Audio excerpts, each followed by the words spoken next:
I'm Katie O'Reilly, host of the KDO's Food Carnival television show. This year on June 30th at the DuPage County Fairgrounds, I'm hosting the first ever Artisan Food Festival, a taste of the state. We are bringing it back to Illinois. The Artisan Food Market will feature artisan food creators of small batch, delicious items for sale to the public, samples, everything. And the restaurants featured all Illinois with their famous menu items. And the culinary stage is not to be missed, with celebrity chefs offering cooking demonstration with kitchen hacks and different tricks that you don't want to miss. And music will fill the air all day with live bands and DJ'd music having some fun. Craft beers rolling right into the evening with some serious blues. And for a little bit more elegant style, join us for our gala. Dining under the stars.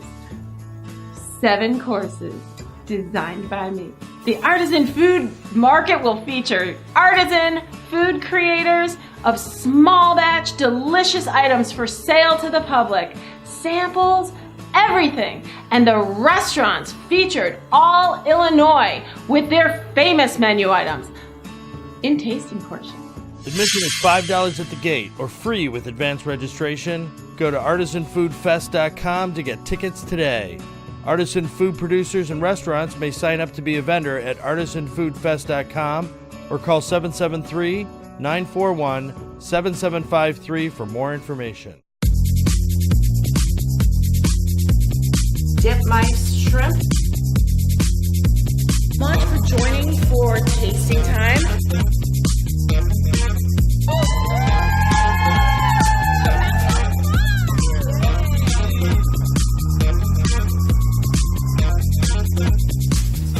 Hi, I'm Katie O'Reilly and welcome to KDO's Food Carnival. I am so excited because the weather outside is getting warmer and I am bringing you some of my personal KDO summer favorites. This episode's going to have a little Asian flair, which I think is so herbaceous in this warm weather. We can eat lighter and do more creative things with what's growing in our garden. Let's get in the kitchen and let's do some cooking. Summer cooking. It's one of my favorites. Now I'm calling this whole episode with an Asian flair, but this segment doesn't have so much of the Asian flair, it has the summer cooking though. So if you're planning on having some people over, one of my favorite things to do is pre-set a couple of things on the table. And let's get started because I'm always trying to think about what people want to eat and how their experience is going to start off. So you want to be considerate of capturing the energy of the event, the evening, the time together before people even get going. One of the best ways, like I said, is to preset a couple of items. Now, salads are a course that some people think they enjoy it, but they think it's almost like unnecessary. So to reinvent that, I have come up with this beautiful lemon poached asparagus with arugula salad. Check out how easy this is to make. Hi, Katie O here. Welcome to the Carnival Kitchen. I get so excited over summer because of what's growing in the garden and in all the farm fields around me. It is phenomenal. And the flavors and the herbs. I'm always trying to eat fresh because my body feels great when I do. And it's bathing suit season, so more than anything, we want to stay trim, but we want our palates to be completely dancing. So this is a great way to reinvent a salad because I don't like just serving the same thing every night. If I have friends coming over, I want to get creative. So how do we do that? Salad after salad after salad and veggie. Check it out. Check it out. All right, asparagus is absolutely at its most beautiful in early summer, spring into early summer. Now that we have it, it's going to be a nice medium growth. And this is perfect because what we're going to want to do is I'm doing a lemon poach on the asparagus. So we always want to trim it up. And I'm going to tell you right now, you have to take some serious stalk off not to get it woody. Okay, so don't be shy. Save it for soup if you want to. Set it aside. You can always boil it down and make a beautiful asparagus soup with that, but that's for a different day. This is going into some water in a pan. I'm gonna show you this. And how do I lemon poach? So easy, so easy. What we're gonna do, cut that gorgeous lemon that we have so many of right now, and we're gonna ream, that's what they call this, a reamer. We're gonna ream the juice out of it, and then we're gonna actually just stick that rind right in there when we poach it. So all that lemon flavor gets infused into that water. Cover it with saran wrap, 4.5 minutes in the microwave on high is perfect. And it's gonna come out and it's gonna be incredibly, still got a little texture. It's not soggy or mushy. But that lemon infused right into it.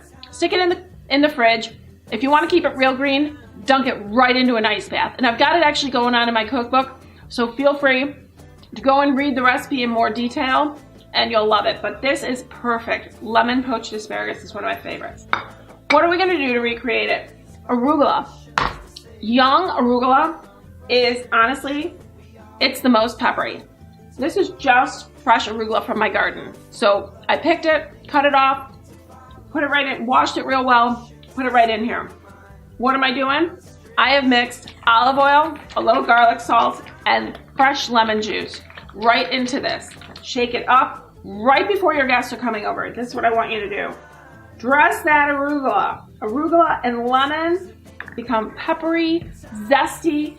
Oh my God, incredibly bright for your palate. Now, what to do? I would say this. I love to once again offer up a little Parmesan cheese for a little salty, umami Italian flair. And we're gonna mix that all in. I'm using my fingers a lot because I don't wanna bruise it with a utensil. So my hands are very clean. I'll keep wiping them. But this is what I'm gonna do. Line up your glasses. Put the base of the arugula salad in there. We are going to build a little green festive salad. And this is called the Burst of Spring.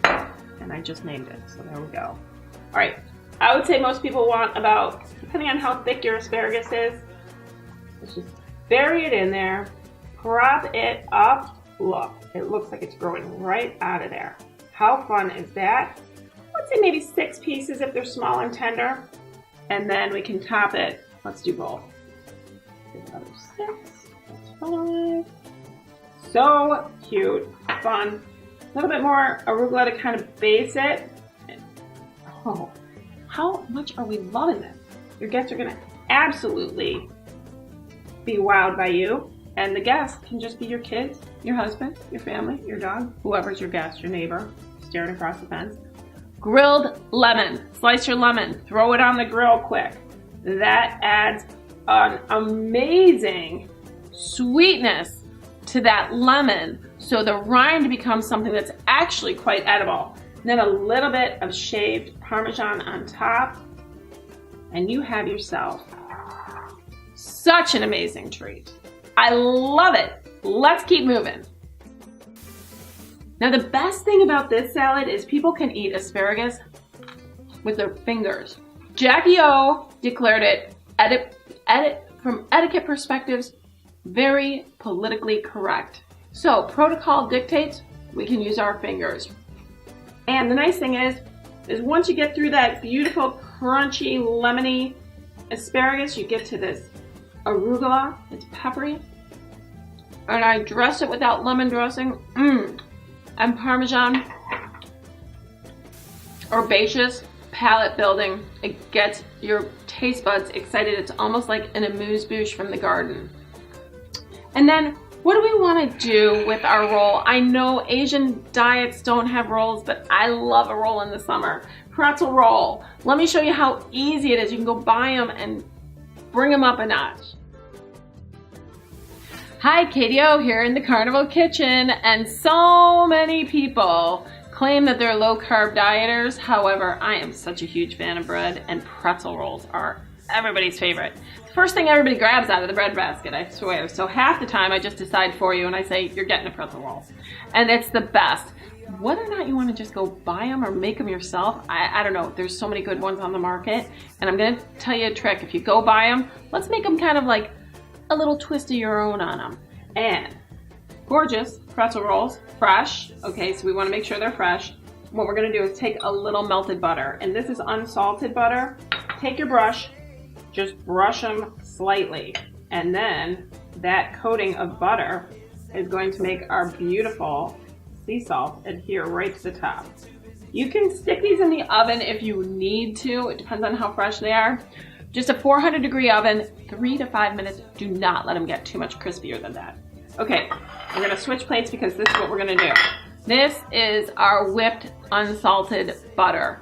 And what you do is you whip it just with your blender, roll it up in foil, freeze it, then slice it right before your guests come over. I know I've demoed this on other episodes.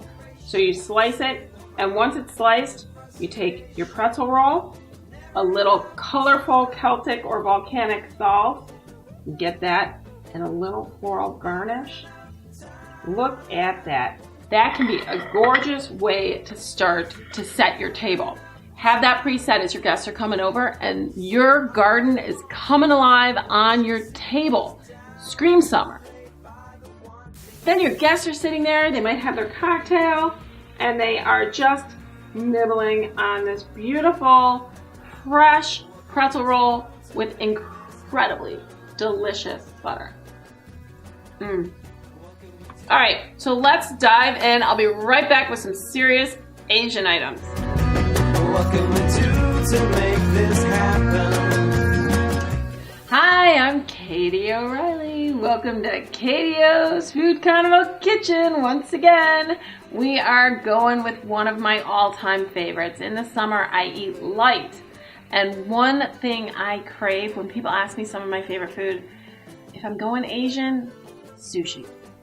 Sushi, quality seafood, done so many different ways with herbaceous flares in all directions. I love cilantro. I love the wasabi microgreens. It all comes alive on your palate. Avocado. Oh, it's delicious. All right, let's get moving along, shall we? There are different ways to do this, so you have to decide where your comfort level is. And I'm going to show you just some of the quick cutting techniques. Hi, I'm Katie O, and here you are coming into my kitchen, and we are doing homemade sushi once again. I love summer eating. Raw fish is incredibly delicious when you can get it sushi grade. So I strongly encourage you to practice your knife skills at home, because combining these special tricks of the trade and ingredients, you are going to be wowing your guests, wowing your palate, and it's going to be a third of the cost, honestly. All right, if not less, like even less than that. Get a really nice sharp knife. Sharpen that knife. That's essential. And you need a wet, moist cloth to wipe. Okay, if we are doing sashimi, where we are serving slices, you want to start with the back of your knife and just come down. Nice, thin piece, just like that. That is our sashimi. Each cut needs a wipe of the blade because fish has that sticky element that's going to get your blade all stuck in your fish, and it's going to create uneven slices and they're going to get jagged. But if it's not like that, oh, you are going to have some fabulous pieces. Now, many of us have heard the term poke. Some people think it's poke. It's not, it's poke. It's Hawaiian. What does it mean? It means diced. So, once again, what we're going to do is we're going to take that nice slice and we're going to create beautiful dices. This is a great technique if you're making, sometimes fish doesn't come out all even, so if you're making some amazing sashimi slices and you have that odd shaped piece left over, poke. And it can get as large as these cubes or small, depends on what you're doing with it. If you're rolling it into something or if you're putting it in wonton crisp cup, which I'll show you assembly on that one in a little bit. But if we're doing rolls, we might want to go the long way. Another option, nice long thin strips. There you go. And again, wipe the knife. Okay, now that we've practiced our cutting skills, we are going to get to some rolling technique. Let's try our hand at sushi. Does everybody know that this is a sushi roller? Yes, we do, because we've been here together before. I'm gonna lay it out flat. We're gonna wipe our hands in between because everything here needs a wipe. All right, our beautiful nori, and you buy these just in the Asian section. The glossy side goes up facing you, and what we wanna do, our sticky rice. One of the tricks of rolling sushi, you don't need as much rice as you think. Take a small little ball, spread it out, and another trick, a water bowl right next to it, because that starchy rice is gonna stick to your fingers. What you need to do is be able to mush it down and not take it with you. All right, so just that little center strip should be rice. And let's build some of our favorites. I'm just gonna choose one, and I'm gonna go with some fresh ingredients. I have salmon and I have tuna right here before me. I'm gonna take this nice, gorgeous couple strips of salmon. Oh, sushi grade salmon, it's incomparable to anything else. Slice your avocado with that knife, so nice and thin. It's gonna be our Tampico. If you wanna do asparagus, feel free. I love a little cucumber, and I use the English cucumbers because they don't have aggressive seeds. They just have like one little area that you can easily cut out. Obviously take the skin off. I'm gonna state the obvious on that one. De-seeded jalapenos are a little fun burst of flavor that is a little bit unexpected. I always love a little spicy sriracha creme in a roll because it adds spiciness without getting too hot. But there's flavor inside the roll and it creams out that avocado so beautifully. And then cilantro. We only want the leaves, no stems. But cilantro also is kind of a twist because it's Asian and Mexican, so people get kind of confused on when they use cilantro. I say use it anytime, anywhere, if you like it. And some people do actually taste it soapy, so make sure your guests are ready to roll with their cilantro. Okay, you see I've got this, and I've got this. Roller here, we're gonna fold it so it covers the goods that are inside. We're gonna squeeze tight, we're gonna lift, we're gonna roll again, squeeze tight, and keep going down. That's why it's got all those little grooves. It's like that little flexible roller, and voila, our beautiful sushi roll. And that's how we roll our sushi. So here you go. We have rolled sushi. The one we just demonstrated was with the seaweed on the outside, the nori. And then you can also do rice on the outside. So you decide what goes on. But either way, completely delicious. And you saw how many ingredients can go in it. That is incredible. You can slice it thin and lay it out. I love that. That's a great way to eat it. Just a little wasabi cream, a little ponzu, a little lemon, a little pickled ginger and soy, and you are in for a wild treat. Now, there are more exotic rolls out there. So if you want to get crazy with your rolls, please do so. Put the fish on the outside. Do your rice and do your sushi bites. Little wasabi on that rice, and then lay your thin fish. Get creative. You've got those nice skills now, and you know how to do it. I'm going to show you really quickly 2 different ways with the poke, and then on a wonton crisp. Check out how easy this is. Hi, Katie O back here at the Carnival Kitchen, and I am going to show you, let's just say you're not very ambitious or adventurous and you do not feel like rolling your own sushi, or maybe you just don't like fish with rice. Let's go into a little different category. Now I showed you the poke cut so that you could dice your fish, and I'm gonna show you how 2 different techniques on how to build it. All right, let's start with what we would do with tuna. Wonton crisps. Now these are fried. Wonton shells, skins, just fried in your deep fryer. So cool. Let's build it actually right here. I've got an incredible mixture going on here, and I strongly recommend this. This is a good, nice, ripe avocado with a little sriracha and a little sour cream, and that's gonna go directly onto our crisp as that creamy base. Oh, yum. All right, what are we gonna do from there? We're gonna take our diced up tuna. And what I want you to do is, this is our beautiful pure sesame oil. If you can read that or that. We're gonna just, don't overdo it. Really, I'm gonna say 3 or 4 drops. And this is probably about 3 ounces of fish here. So that gives you kind of a clue in.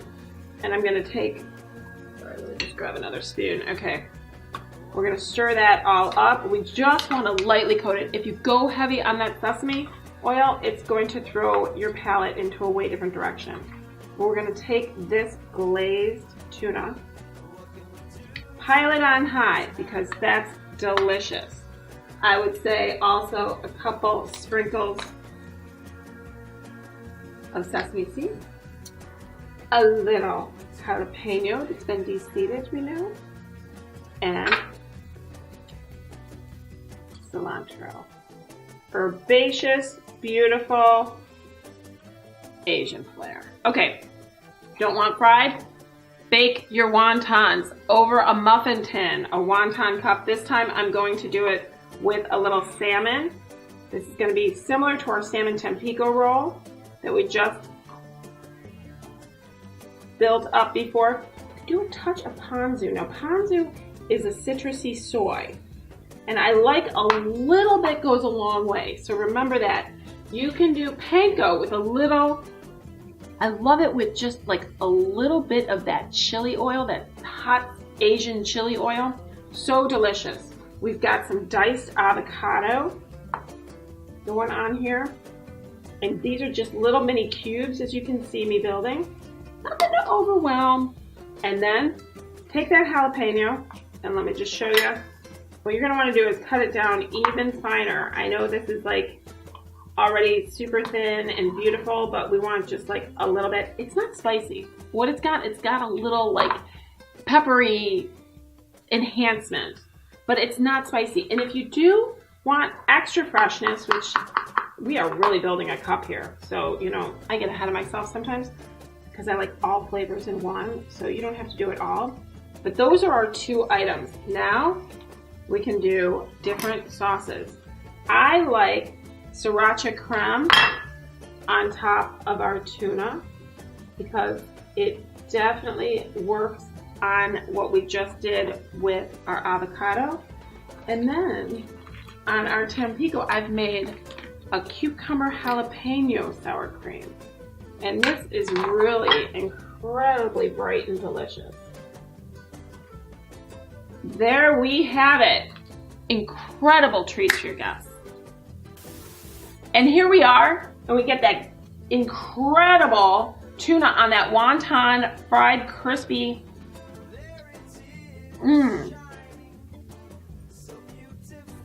Delicious for any kind of al fresco dining.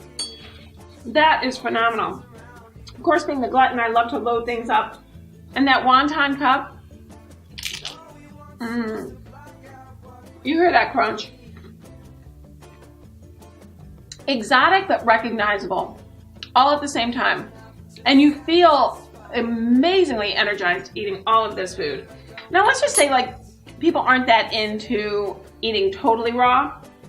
This is a really cool recipe. This is basically a tuna egg roll.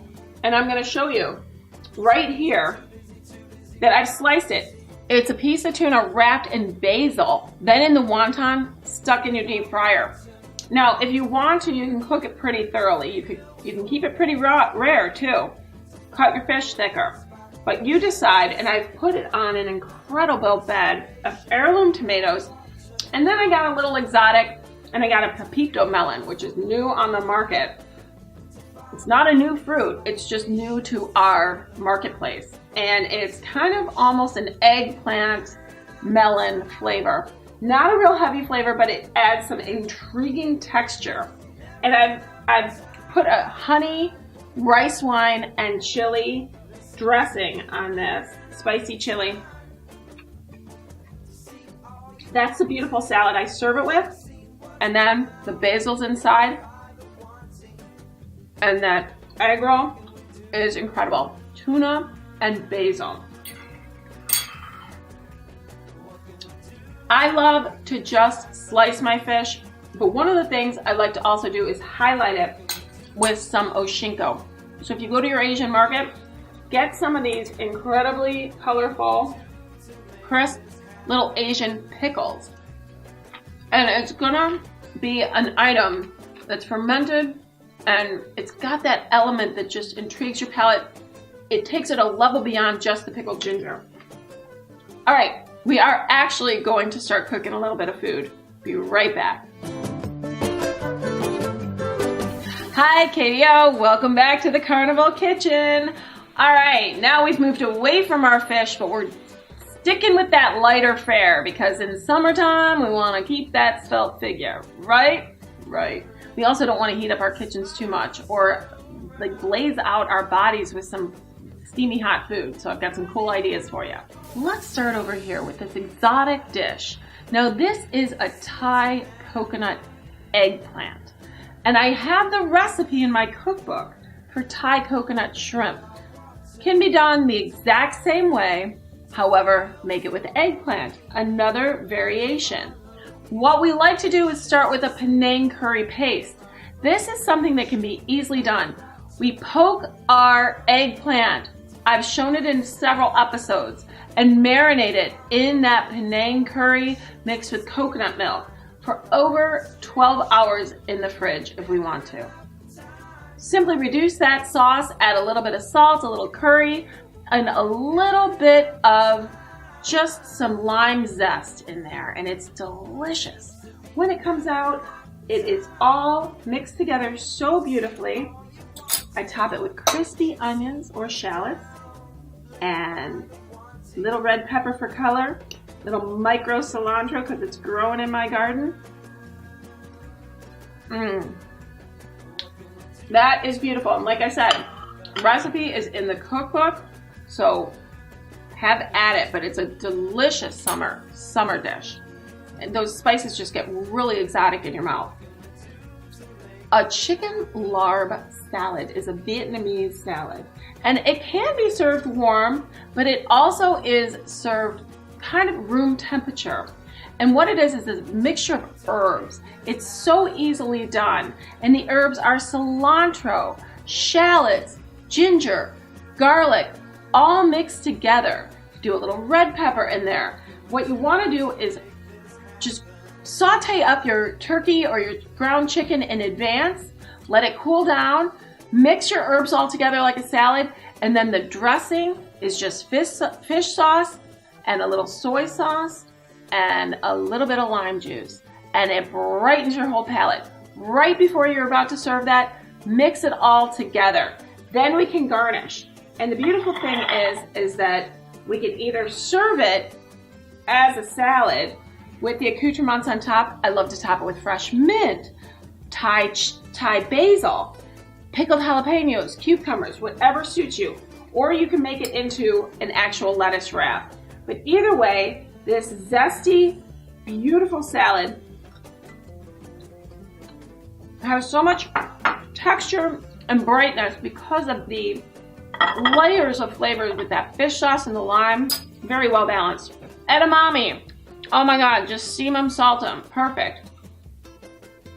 Even just a bowl of rice with that Penang sauce and the shallots and the peppers. So easy. Chicken satay is a classic with your peanut sauce. Everybody in the family loves it. Soak and marinate your chicken overnight in coconut milk. Make your own homemade peanut sauce or buy a good one. Grill that chicken up, serve it up, and a cucumber salad on the side. Little honey rice wine vinegar. Bright as can be. Nagamaki, another classic. That's how we do our steak. We're gonna roll it either with scallions or asparagus. Teriyaki glaze in a pan. Served room temperature. So bright for summer. I'll be right back with some amazing, simple summer desserts. Well, it's that time for our sweet finale, and there is nothing greater than a cooling sorbet in the summertime heat. I love the variety of flavors that sorbet comes in, and it's incredible when you highlight it with a cookie, some grilled fruit. Just garnish it with those fresh ingredients that we all want. I've got mango sorbet. Check it out. With just some sliced mango, sliced strawberries, candied lemon, and literally a homemade Nilla wafer. You know those? They're just little sugar cookies. A thin, crisp cookie to go with that sorbet is everybody's dream. Lemon sorbet. Candied lemons again. This is a lemon and lime and orange zest cookie. Pineapple coconut sorbet. Grilled pineapple relish on top with toasted coconut macaroons, and grilled pineapple at the base. And then our blueberry sorbet with sugared blackberries, just an Italian cinnamon cookie, and some regular fresh burst-in blueberries on top. And this could not be a better finale for our fantastic episode together. I love showing you some of my favorite foods for summertime eating, and I'll be back again next week. I hope you join me. This is my favorite time together. Thanks for spending it with me.